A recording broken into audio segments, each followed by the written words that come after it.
Robert Rinder. He spent his career fighting for justice. Now he's ready to rule in ITV's court. My son died, Judge. I couldn't get hold of him. I rang my daughter. She came to the house and found him dead.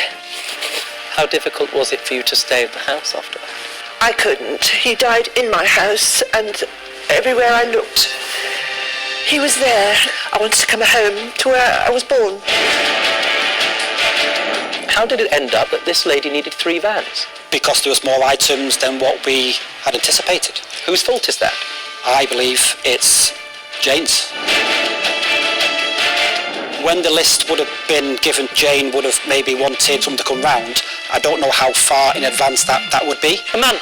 The question was, when would we... A month! That's when... Month! But when Jane asked Victoria to send someone around to look, I don't know when that was. Month! I don't think it was. How long was it? A month. A month!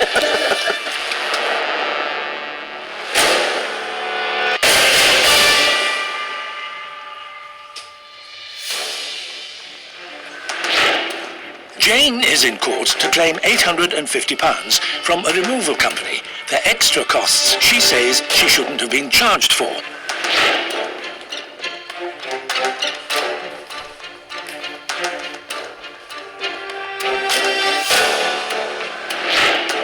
Defendant Dave says an extra van was charged for as there were more items of the property than stated on the inventory.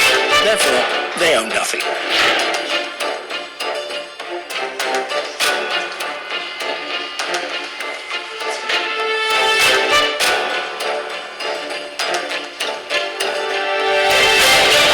Do I have Jane here? Yes, Judge. Thank you very much. And is it Dave? Yes, Judge. Dave, you're here representing the interests of a bigger business. Yes.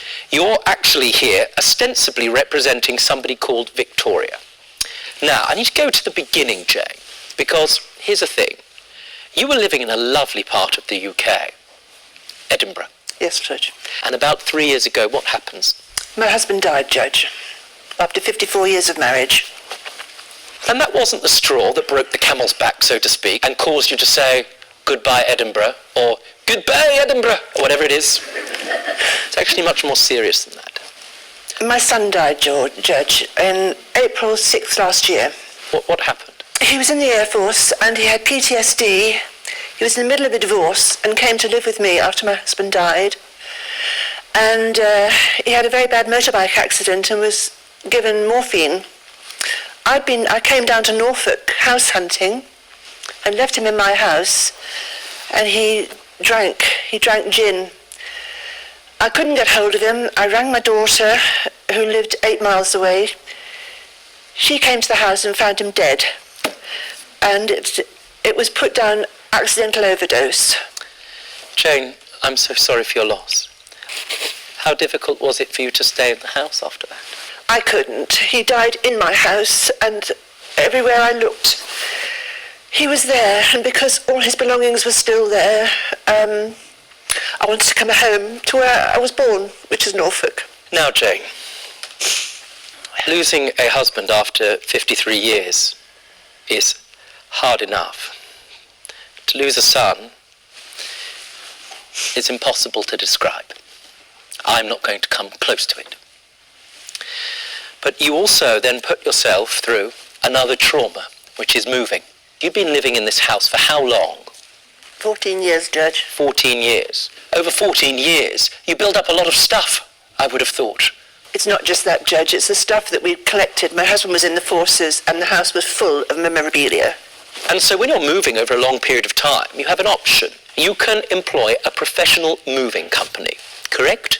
Yes, Judge. Which is what you chose to do. And if I may say, madam, that was very sensible. Did you find that company online, madam? Yes, Judge. You didn't just have a look at the website, you also looked at anybody that had left a review. Yeah. And for the avoidance of doubt, they were, by and large, excellent, 97.6%. Now, here's the thing. You ended up getting in touch with this company. Mm-hmm. You didn't speak to Dave initially. No. You spoke to somebody on the telephone. Yes, Judge. Now, sir, just to be clear, you are not the owner of the business.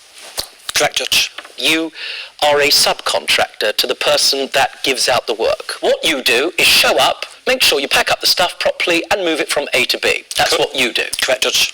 There is somebody that you spoke to called Victoria. Yes, Judge. Now, where is Victoria based, sir? I'm not sure if she's based in Pakistan or in the UK, because I think she goes from both. Now, were you aware, Jane, that Victoria was based in Pakistan? No, Judge. She gave me her address as Edinburgh.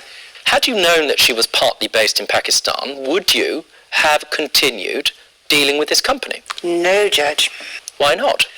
Because I wanted a local company, which I've always tried to use, and that was the local company. No, just to be clear, it's got nothing to do with Pakistan at all. It's the fact that you wanted to know the person that you were dealing with was a local person, and so they could respond to any issue locally. Yes, sir. My company is local and it is based in Edinburgh. Absolutely. The difficulty is, sir, that you are the subcontractor of the larger business. Now, here's the thing, Jane.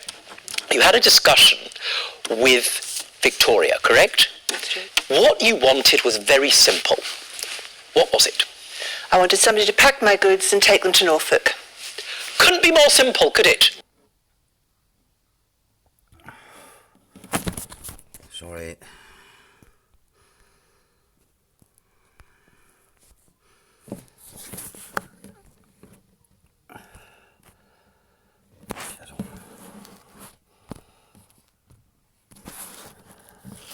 The point is, you don't know about how many vans it would take to move your things. How would I find that out? By coming to see what was there, Judge. Quite so, after 14 years of gathering stuff. You got a quote from Victoria. What was that quote? Was it £1,875? Yes. Now, does that sound about right to you? Can you comment on that?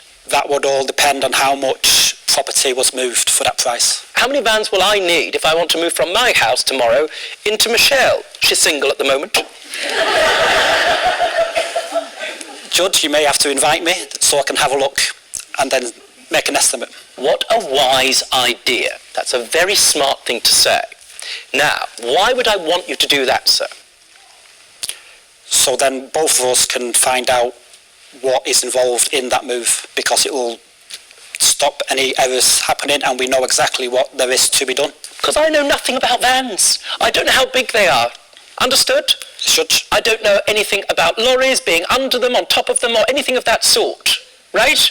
The only lorry I know is red lorry, yellow lorry. And you are the same, madam, correct? Yes, Judge. In other words, the price that was given to you by Victoria was based upon an assessment. Yes. Now, how did she conduct that assessment, which had nothing to do with you? She rang me and asked me what had to be moved. So, as best as I could, I gave her a list over the phone. You gave her a list over the phone? Yes. Was that good enough for her, or did she ask you to put it in writing? No, she didn't. She didn't ask for it in writing. She wrote the list out. She wrote that? Yes. And was that based upon what you had said? Yes. Did you inspect that list? Roughly, yes. When was that sent to you? Was that sent to you by email or in the post? No, a man brought it round in the evening. About 2 days later, Judge, I think. After the initial phone call? Yes, yes. Does that make about sense to you, sir? It's very strange. Everything is done by email and we like to keep a log and therefore have evidence about what we are moving. I agree. That list, you had a look at it, I would have thought, just to be sure. Were you satisfied that, in the main, that represented the big bulk of material? I rang her back, Judge, and said there were things missing. And she said, big things, and I said, well, various items, and she said, never mind. They would go in the van.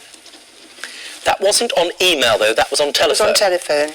Now, goodness me, it's like being in a quiz, isn't it, Dave? What's the problem for Jane not having an email of that communication?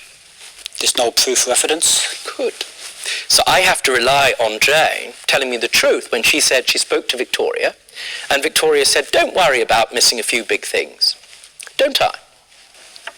There's no reason why Victoria should lie, because then she has to send that list to me. And if that list is incorrect, everything following there will be incorrect. Absolutely, sir. Did you form an assessment of how many vans would be required based upon that list that was supplied to you by Victoria? Yes, Judge. How many? That list would fit in 1 1/4, 1.5 vans, so we had to send 2. Did you look at the terms and conditions of the website? I think so. I think I did. It included a cleaner and packers. Right, this is where we get to the service. Packers, people who are going to come to the house, put things in paper and put them in boxes and make sure they fit the 2 lorries, right? Also, another service that the company provides is a cleaner. In fact, it's right to say that on the invoice that you received, it says packing materials, 35 boxes. Now, who came to the conclusion that it would be 35 boxes? That must have been from a conversation from Jane and Victoria. You say that it's going to take 30 to 35 boxes. How on earth did you come to that conclusion? Because my husband was in the Air Force for 32 years, Judge, and we moved every 4 years, and consequently we had to pack house up every 4 years. And clean it within Yes, an inch Judge. of its life, I would have thought. Yes, Judge. Now, the thing about 30 to 35 boxes is how big is a box? You weren't satisfied that that was a totally accurate conclusion, correct? Right. So what did you want the company to do? I asked her to come and look at the house and check the furniture because I wasn't sure that I had got it right, because I was coming from a 4-bedroom down and I was having to get rid of furniture in Scotland and it was all a bit messy. So I asked her if she would come and assess it for me, as I've always had done in the past. Understood. Did she agree to do that? No, Judge. In your experience, does this company offer that service? Yes, Judge. At that point, did she say to you, here's the thing, if it's over 30 to 35 boxes, or more than is set out in the list that we have now effectively agreed, it's going to cost you more money? No, Judge. Coming next. Were you satisfied that they were packing the goods up in a reasonable way? No, Judge. What was the problem? My daughter and I had packed all my clothes already in drawers to be moved. They'd taken them all out and put them in boxes. Then they came downstairs at 9 o'clock and said they'd run out of paper. They couldn't pack anymore. And they left. I mean, that is a packed box. It's only That half. is how I opened it. I'm not out to gain a lot, Judge. I just want justice.